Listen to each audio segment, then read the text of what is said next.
Hola, buenas tardes, ¿cómo están? Qué lindo poder estar aquí frente a la palabra de Dios y junto a ustedes para compartir un pasaje bíblico que quiero decirles, tiene tanta riqueza para indagar, para investigar, tanto concepto y contenido que deberíamos tener en cuenta, que les confieso, he orado mucho a Dios para que sea Él quien nos hable. Así que yo les invito en esta tarde primero a orar y hablar con Dios, para que Él hable a nuestro corazón, ¿sí? Vamos a orar. Señor, en esta tarde queremos pedirte que tú nos hables, que tú nos enseñes. Señor, quisiéramos oír tu voz, realmente ver tu amor, ver la actitud, la situación, la condición del hombre, del ser humano, y verte a ti, Señor, nos humilla. Pero, Señor, yo te pido en esta tarde, como hijos tuyos, que tú hables a cada corazón. Y, Señor, que al terminar este estudio no quede solo en haber escuchado un rato de tu palabra, sino que nos mueva a la acción. Oh Señor, nos ponemos en tus manos en nombre de Cristo Jesús. Amén. Muy bien, ¿cómo están? Hoy quiero hablarles acerca del juicio más injusto de toda la historia de la humanidad. El juicio más injusto de toda la historia de la humanidad. Obviamente yo sé que ya saben que vamos a hablar del juicio al Señor Jesucristo. Ahora me gustaría en esta tarde que podamos hacer una lectura general y después meternos en el pasaje y sacar todo lo que más podamos en este tiempo que tenemos de reunión. Les invito a que busquen ahí en Marcos capítulo 14, versículos 53 al 65. Voy a hacer una lectura de corrido. Vamos a hablar de algunos aspectos generales, contextuales, o sea, que hacen a la situación, y vamos a analizar un poquito en profundidad algunos aspectos que creo que van a ser útiles para todos nosotros. ¿Listo? Entonces vamos a leer Marcos capítulo 14, versículo 53. ¿Ya lo tienen? Voy a esperar un poquito, que siempre a veces se da la cita y uno empieza a leer de corrido y la gente todavía ni lo buscaron. Pero búsquenlo, quiero que me sigan con la lectura. Marcos 14, versículo 53. Dice así: trajeron pues a Jesús al sumo sacerdote, y se reunieron todos los principales sacerdotes, y los ancianos, y los escribas. Y Pedro le siguió de lejos hasta dentro del patio del sumo sacerdote, y estaba sentado con los alguaciles, calentándose al fuego. Y los principales sacerdotes y todo el concilio buscaban testimonio contra Jesús para entregarle a la muerte, pero no lo hallaban. Porque muchos decían falso testimonio contra él, mas sus testimonios no concordaban. Entonces, levantándose unos, dieron falso testimonio contra él, diciendo: nosotros le hemos oído decir: yo derribaré este templo hecho a mano, y en 3 días edificaré otro hecho sin mano. Pero ni aun así concordaban en el testimonio. Entonces el sumo sacerdote, levantándose en medio, preguntó a Jesús, diciendo: ¿no respondes nada? ¿Qué testifican estos contra ti? Mas él callaba y nada respondía. El sumo sacerdote le volvió a preguntar y le dijo: ¿eres tú el Cristo, el Hijo del Bendito? Y Jesús le dijo: yo soy. Y veréis al Hijo del Hombre sentado a la diestra del poder de Dios y viniendo en las nubes del cielo. Versículo 63. Entonces el sumo sacerdote, rasgando su vestidura, dijo: ¿qué más necesidad tenemos de testigos?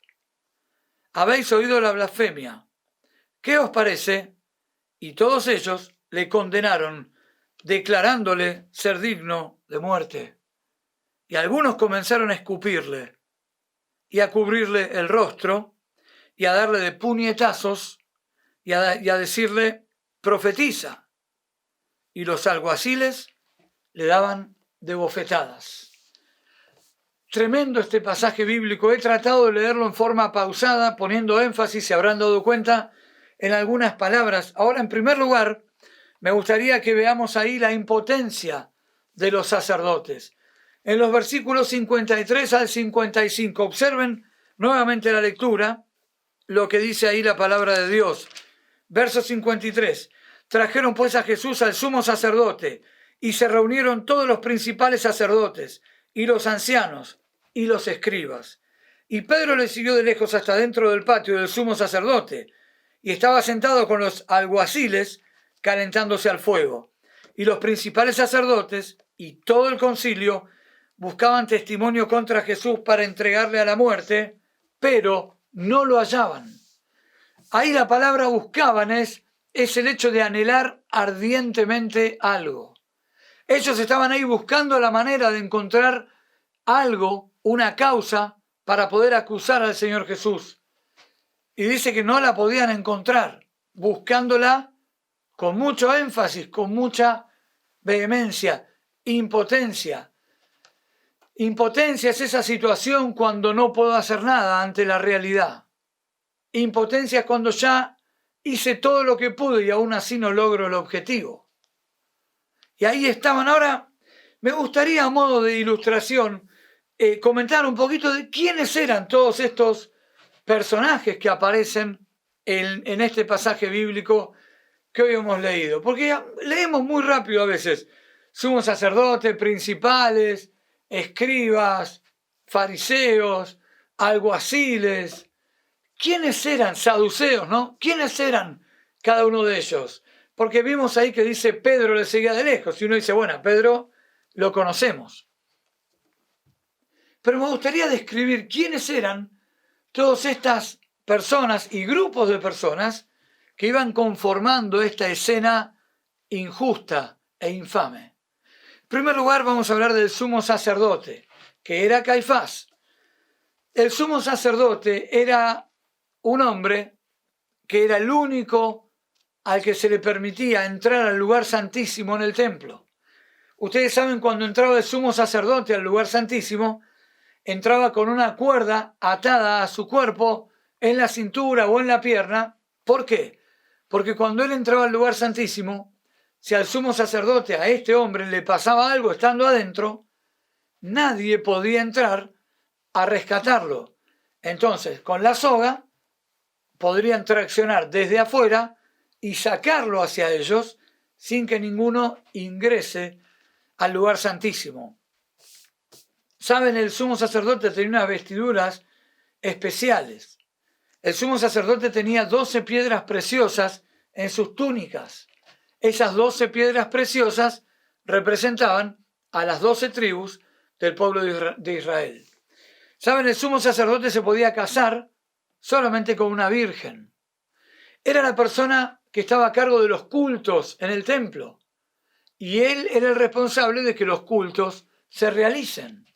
Saben, también el sumo sacerdote era alguien que tenía la potestad de discernir, según los designios de Dios, a la hora de que se echaban suertes, hacia quién iba o para quién era esa suerte de parte de Dios.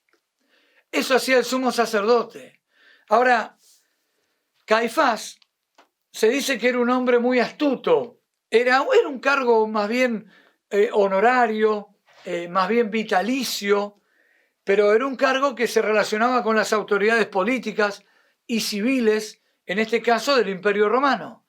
O sea, no solo tenía incidencia en la aplicación de las pautas y las leyes religiosas, sino también tenía mucha relación e incidencia con las autoridades civiles de Roma. Es más, de alguna manera Roma le delegaba a este personaje la conducción de toda su nación, pero bajo el sometimiento del Imperio Romano. Ahora, Caifás se dice que era muy astuto, muy ávido de poder. Era alguien que se enloquecía por agradar a Poncio Pilatos. Y él siempre quería estar bien con el que estaba en autoridad y siempre velaba por sus propios intereses. Ahora, yo les pido que no pensemos en ninguna persona con nombre y apellido. Estamos hablando del sumo sacerdote, de Caifás. Pero a veces podemos caer en cosas así. Cuidado con buscar agradar a los hombres. Cuidado con buscar nuestros propios intereses únicamente. Cuidado con ese afán de poder, de tener más dominio, más poder sobre las personas. ¿Saben? El sumo sacerdote, Caifás, era la principal autoridad religiosa de la nación de Israel. Tremendo.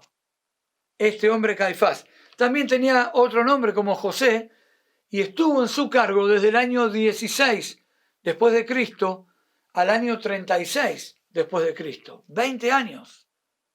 20 años, no estuvo 2 días. Y vamos a ver después algo más de Caifás. Ahora hablamos del sumo sacerdote. Fíjense que en este pasaje también aparecen los ancianos y los escribas. ¿Quiénes eran? Bueno, los ancianos se está refiriendo más bien a los ancianos de edad, aquellos hombres que por la experiencia de sus propias vidas eran sabios justamente para la vida, para tomar decisiones, para considerar las cosas. ¿Quiénes eran los escribas? Eran doctores de la ley. No, generalmente eran los fariseos, aunque también eran maestros que enseñaban la ley de Dios. Recuerden que uno de los mandatos que tenía la nación de Israel era transmitir la ley de Dios, los padres a los hijos y a los hijos de sus hijos, y siempre de generación en generación.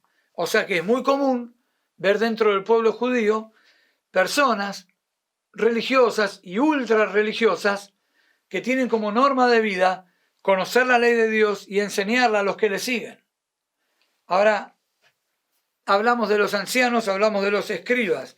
¿Saben? Van a aparecer ahí también los saduceos, dice, y Pedro los siguió de lejos hasta dentro del patio del sumo sacerdote.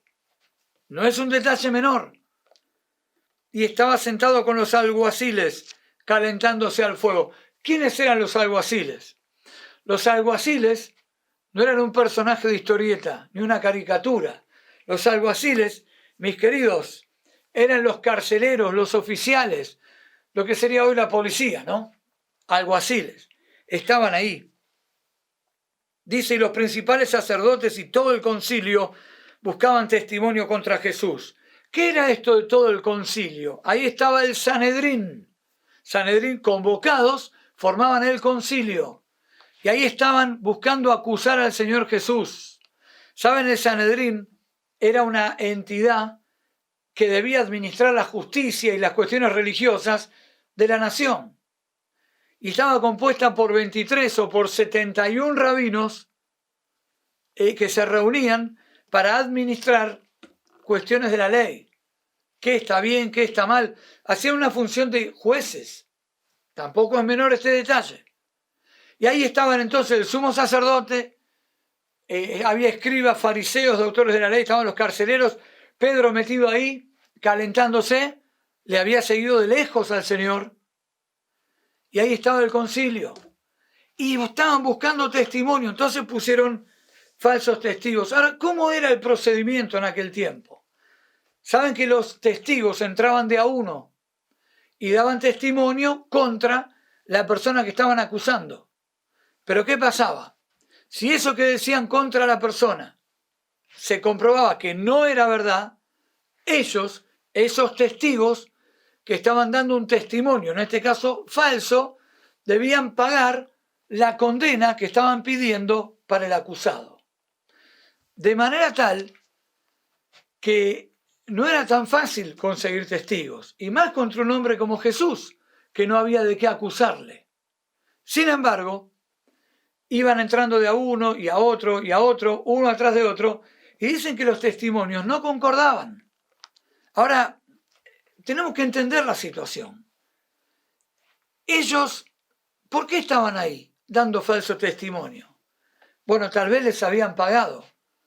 A Judas, de hecho, lo sobornaron para entregar al Señor Jesús. Algo vamos a hablar en un momento, vamos a mencionar de esa situación cuando estaban en Getsemaní y Jesús fue arrestado. Pero la verdad es que esta gente del concilio estaban para juzgar, eran jueces, no debían ser acusadores, no debían ser acusadores. Estaban en el patio del sumo sacerdote. ¿Saben algo? Me voy a adelantar. Pero este fue un juicio absurdo, porque el juicio debía llevarse a cabo a la luz del día, en el templo, no en el patio del sumo sacerdote, no de noche o de madrugada. Y si había una sentencia, debían pasar 24 horas para que esa sentencia se confirme. Nada de esto pasó con el Señor Jesús, pero ahora lo vamos a mencionar en algún momento. Ahora, todo esto en cuanto al sumo sacerdote, en cuanto a quiénes eran los del Sanedrín. ¿Saben? Los del Sanedrín administraban la justicia de la nación. Y ¿saben? El Sanedrín existió desde el siglo III antes de Cristo hasta el siglo I después de Cristo, o de nuestra era. Es decir que tampoco fue algo de un día a otro. Estamos hablando de 400 años. Era más o menos algo así como la Corte Suprema de Justicia de la Nación, donde debían interpretar y aplicar la Torá, la ley de Dios. Era presidido el Sanedrín por el sumo sacerdote. Volvemos ahí de nuevo al sumo sacerdote. Y ellos eran quienes ejecutaban un montón de cosas, siempre bajo el dominio del Imperio Romano. Ahora, interesante, ¿no? La impotencia de los sacerdotes. Dice que buscaban cómo acusarle y no le hallaban. Pero observen ahora versículo 56. Van a ver ahí que dice, porque muchos decían falso testimonio contra él, mas sus testimonios no concordaban. Y ahí vemos las injurias y la iniquidad contra el santo. Injurias es cuando alguien acusa a otro de algo que no es y que lo ensucia, ¿no es cierto? Que se lo somete a una acusación perversa, maligna, y eso había sido maquinado con pensamientos inicuos, iniquidad. Ahí estaban hablando contra él cosas falsas, falso testimonio. En primer lugar, entonces, vimos ahí la impotencia de los sacerdotes, pero ahora, como ven en la imagen, las injurias e iniquidad contra el santo. Ahora observen conmigo. Vamos a ver algo en cuanto a las circunstancias que vivió el Señor Jesús. Ustedes saben que el Señor Jesús vivió en pocas horas, es increíble, 6 juicios, tuvo 6 audiencias, 3 frente a las autoridades religiosas del pueblo de Israel y 3 frente a las autoridades civiles del Imperio Romano. Observen, primero está ante Anás como un cuestionario preliminar y después Caifás con él, luego ante el Sanedrín completo y después ante el concilio. Personas del Sanedrín ahí estaban acusándole, ya eso estaba mal. Ellos eran jueces, no acusadores. ¿Saben? Jesús fue arrestado por una turba que llevó Judas, posiblemente 2 horas después que Jesús terminó de orar en Getsemaní. 2 horas después apareció Judas y le arrebataron con palos, con piedras, fue un desastre. Y se lo llevaron con violencia, lo arrebataron al Señor Jesucristo. Ahora, ¿saben algo? ¿Por qué el juicio más injusto de toda la historia? Quienes debían llevar a cabo el arresto del Señor Jesús eran aquellos que le iban a acusar. O sea, los mismos acusadores debían llevar a la persona ante el sumo sacerdote y el Sanedrín y el concilio, debían llevarlo ahí y ellos a hacer las acusaciones. Nada de esto ocurrió porque fue acusado por los del Sanedrín mismo. En un sentido tenemos que entender que el hecho de que a Jesús, comillas, los sometieron a juicio, tiene que ver con una forma de valorizar o autenticar o legitimar de alguna manera ese juicio absurdo contra el Señor Jesucristo. Ahora, que es increíble porque Jesús no se pudo defender. Fue de noche, fue a la madrugada. Ellos tenían que hacerlo antes del día de reposo, del Shabbat. y antes de que comenzara la Pascua, que es una fiesta que dentro del pueblo judío dura 10 días. Entonces, antes que empiece la Pascua, ellos necesitaban hacer todo apurado y determinar y terminar. Ellos ya tenían decidido que a Jesús había que darle la pena de muerte. Ya estaba eso cocinado y Jesús lo sabía y todos lo sabían. Por eso falsos testigos no concordaban. No era todo el pueblo ahí queriendo eso, sino algunas personas que estaban en una autoridad política y religiosa. Tristemente lo digo.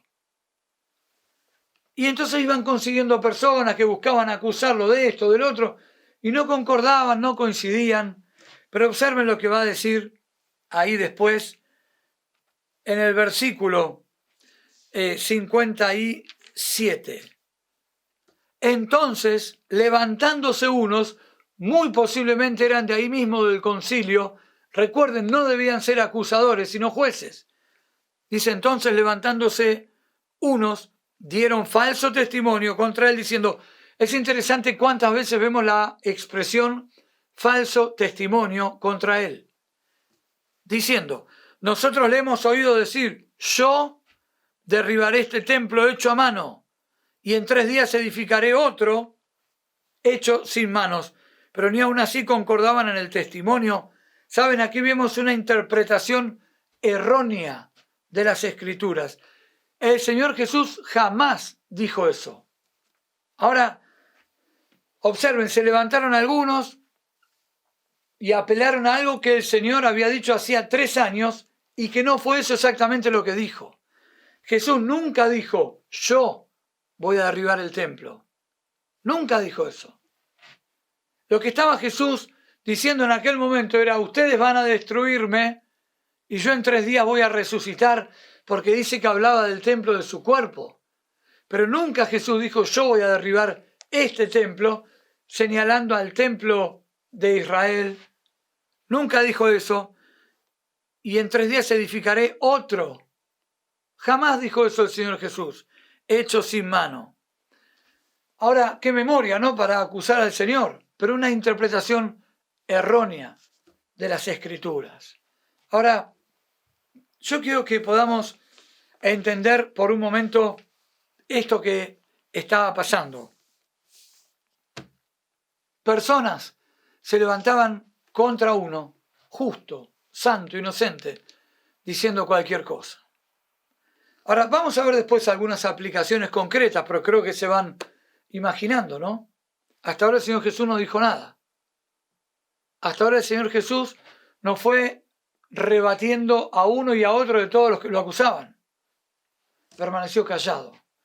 Observen conmigo ahora, siguiendo la lectura, vamos a ver ahora los interrogantes del sumo sacerdote. Dice el 60, entonces el sumo sacerdote, levantándose en medio es en medio de todo el concilio, preguntó a Jesús diciendo, ¿no respondes nada? ¿Qué testifican estos contra ti? El sumo sacerdote Caifás estaba asombrado de lo que estaba pasando con el Señor Jesús en este juicio religioso. Recuerdan que les dije 3 audiencias en el juicio religioso y 3 en el juicio civil, que ahora lo vamos a mencionar. Pero dice, ¿qué testifican estos contra ti? Caifás era un hombre muy astuto y él sabía lo que estaban hablando. Caifás sabía todo. De hecho, estaba todo armado. Era una farsa, una pantalla de teatro lo que estaban haciendo con el Señor Jesús. Ahora ahí el Señor Jesús no responde. Pero observen conmigo. Versículo 61. Mas él callaba y nada respondía. El sumo sacerdote le volvió a preguntar y le dijo, ¿eres tú el Cristo, el Hijo del bendito? ¿Saben qué estaba diciendo Caifás? Jesús, vos sos el Mesías, el Hijo de Dios, que va a venir a rescatar a Israel del Imperio Romano, que va a venir a reinar con su pueblo Israel en la tierra. ¿Vos sos el Mesías? Y ahí Jesús sí le responde. Y le va a decir así, yo soy. La expresión yo soy es una expresión muy, profunda, sagrada, sublime, importante. Y ellos también sabían lo que significaba que Jesús diga, yo soy. Y veréis al Hijo del Hombre sentado a la diestra del poder de Dios. El Señor Jesús ahí estaba hablando y haciendo referencia al Salmo 110, versículo 1. Lo voy a buscar rápidamente. Salmo 110, 1. Observen lo que decía ahí. Salmo 110, 1. Dice, Jehová dijo a mi Señor, siéntate a mi diestra, hasta que ponga a tus enemigos por estrado de tus pies. Jehová dijo a mi Señor.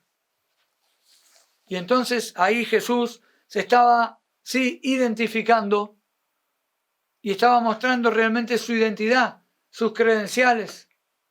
Sí, yo soy, y veréis al Hijo del Hombre. Estaba diciendo a Caifás, Caifás, yo soy el Mesías. Y vas a ver al Mesías sentado a la diestra del trono de Dios. Dice, y escuchen ahora, y viniendo en las nubes del cielo. Claro, cuando el Señor venga en las nubes con su pueblo para reinar. ¿Saben qué estaba diciendo? Estaba diciendo a todo el Sanedrín a través de Caifás, voy a venir a reinar, yo soy el rey de Israel, yo soy el Mesías, y vos, Caifás, que hoy sos autoridad y me acusan, y vos me vas a ver reinando. Eso estaba diciendo. Tremendo. Interrogantes del sumo sacerdote. Ahora Jesús respondió no solo a quién era, sino que se preanunció una vez más. Pero es interesante notar que él no respondió ninguna de las acusaciones, es decir, no defendió su propia persona, no cuidó su imagen, no es que se hizo respetar por amor propio, él podía haber hecho lo que quiera, lo que hubiese querido en ese momento, pero él, ¿saben qué hizo? No se equivocó, sino que siguió enfocado en su plan. ¿Cuál era el plan de Dios para él? Venir a la tierra, a pasar con muerte por la cruz y al tercer día resucitar. Y ese pasar por la cruz, ese morir en la cruz, iba a ser por tu pecado y el mío. Y entonces el Señor Jesucristo, gloria a Dios, no se desvió de su camino. No se desvió. Los interrogantes del sumo sacerdote. Ahora observen conmigo la inmutabilidad del Señor, siguiendo su plan, lo que estamos hablando. El Señor fue y se mantuvo inmutable, es decir, no mutó, no cambió, no dijo, bueno, lo hago así, no, lo hago así, no. Él no se defendió a sí mismo y lo hizo por amor a vos, a mí y a cada persona, aún por amor a esos que le acusaban. Y ese era el juicio religioso. Ahora, ya explicamos un poco todo lo absurdo e irregular que fue este juicio, pero también ante las autoridades civiles, porque a nosotros no nos es permitido dar muerte, dijo Caifás. Claro, en la ley era cierto. Jesús, antes que me olvide, también hizo mención, cuando respondió, no solo Salmo 110, 1, sino al libro de Daniel, capítulo 7, versículos 13 y 14. Lo menciono para que lo busquen. ¿Está bien? Pero el Señor fue inmutable en su camino hacia la cruz. Cuando vinieron a atacarlo con la turba y Pedro lo, comillas, defendió con la espada, el Señor Jesús dijo, no, tranquilo. Y le dijo, estuve todo este tiempo abiertamente y ahora vienen con palos a buscarme. Se lo llevaron igual. Y fue aprehendido con violencia. Ahora, qué interesante es, ya hemos dicho quiénes se levantaron, hemos hablado de varias cosas, ¿no? Cómo respondió el Señor era muy claro para el pueblo de Israel. Recuerden que ellos conocían las Escrituras muy bien. Que Jesús diga, yo soy. Que Jesús diga, me veréis sentado a la diestra del trono del Padre. Era una afirmación tremenda. ¿Quién podría animarse a decir algo así? Piensen que el pueblo judío hoy, para nombrar a Dios se cubren la cabeza y se tapan por el temor a Dios. Y ahí estaba diciendo Jesús, yo me voy a sentar a la diestra, a la derecha de Dios. Tremendo era. Era una afirmación tremenda. Y entonces cuando él dijo yo soy, lamentablemente, de alguna manera, observen versículo 63 lo que pasó. Entonces el sumo sacerdote, rasgando su vestidura, dijo, ¿qué más necesidad tenemos de testigos? Habéis oído la blasfemia, ¿qué os parece? Y todos ellos, claro, le condenaron, declarándole ser digno de muerte. Claro, alguien que blasfemaba contra el nombre de Dios, alguien que decía yo voy a estar a la par de Dios, a su derecha, alguien que decía yo voy a venir a reinar. Para algunos de ellos todavía era Jesús, el hijo de José el carpintero, o alguien con algunas cuestiones medio raras, pero para otros no. Caifás sabía muy bien lo que pasaba. Es más, versículo 63, van a ver que dice, entonces el sumo sacerdote, rasgando su vestidura, dijo. ¿Saben algo? En Levítico 21:10, observen conmigo, búsquenlo por favor, ahí los que están siguiendo el estudio. Levítico 21:10, miren lo que ocurre. Levítico 21:10. Léanlo. Yo lo voy a leer desde acá. Dice, y el sumo sacerdote, entre sus hermanos, sobre cuya cabeza fue derramado el aceite de la unción, y que fue consagrado para llevar las vestiduras, no descubrirá su cabeza, ni rasgará sus vestidos. La única forma que el sumo sacerdote podía rasgar sus vestidos era en caso de blasfemia. Observen que Caifás le pregunta al Señor Jesucristo, ¿quién sos? Ahora no le preguntó, ¿qué hiciste? No, ¿quién sos? Caifás sabía muy bien lo que estaba haciendo y rasgó sus vestiduras en público. Eso estaba dando una evidencia de que eran testigos presenciales de una blasfemia al nombre de Dios. Y entonces, claro, todos a una contra Jesús en el juicio más absurdo. Y entonces estuvo ante Pilatos. Pilato en su momento lo manda a Herodes. A Herodes ni le importaba, lo manda de nuevo a Pilatos. Y Pilatos se lava las manos, como ya sabemos. Y como siempre, debían dejar libre a uno por año. Encontraron la oportunidad para que condenen al Señor Jesús y para que liberen a Barrabás. En el juicio más injusto de la historia, vemos una injusticia suprema, vemos la insensatez y la ignorancia del ser humano. Ahora, cuando él encuentra el cargo de blasfemia, Caifás tuvo un alivio en esta situación. Y aún más, ya termino. Dice que le escupían y le cubrieron el rostro y le daban piñas, ¿no? De puñetazos. Y después dice que otros le daban de bofetadas, cachetazos. Ahora que yo sepa, cuando a una persona la van a escupir, que es algo de lo más humillante que puede haber, o le van a golpear, ya sea con el puño cerrado, con la mano abierta, como sea, uno tiende a cubrirse, ¿no? A taparse. Jesús no hizo eso. Jesús no se cubrió. Y aún le cubrieron el rostro, y entonces sí, le pegaban y decían profetiza, es decir, habla en nombre de Dios, de una forma irónica, burlona y humillante. Vos que decís que sos el rey, pegándole, escupiéndole. Y saben, todo esto nos muestra, podríamos dar más detalles, pero sin duda fue el juicio más absurdo y más injusto de toda la historia de la humanidad. Ahora yo no sé cuántos son del otro lado escuchando esto, solo les quiero decir algo. Sí fue el juicio más absurdo y más injusto de toda la historia, pero este juicio al Señor Jesús, al ver el amor de Dios expresado a través de su Hijo Jesucristo, nos debe llevar a predicar el Evangelio. Ese Evangelio que nos cuenta que Cristo murió en la cruz del Calvario que no se detuvo hasta llegar y pasar por la cruz y un día resucitó. Y lo hizo para darnos una esperanza, para que el día que nos vayamos de este mundo, cuando sea, iremos al cielo por la eternidad.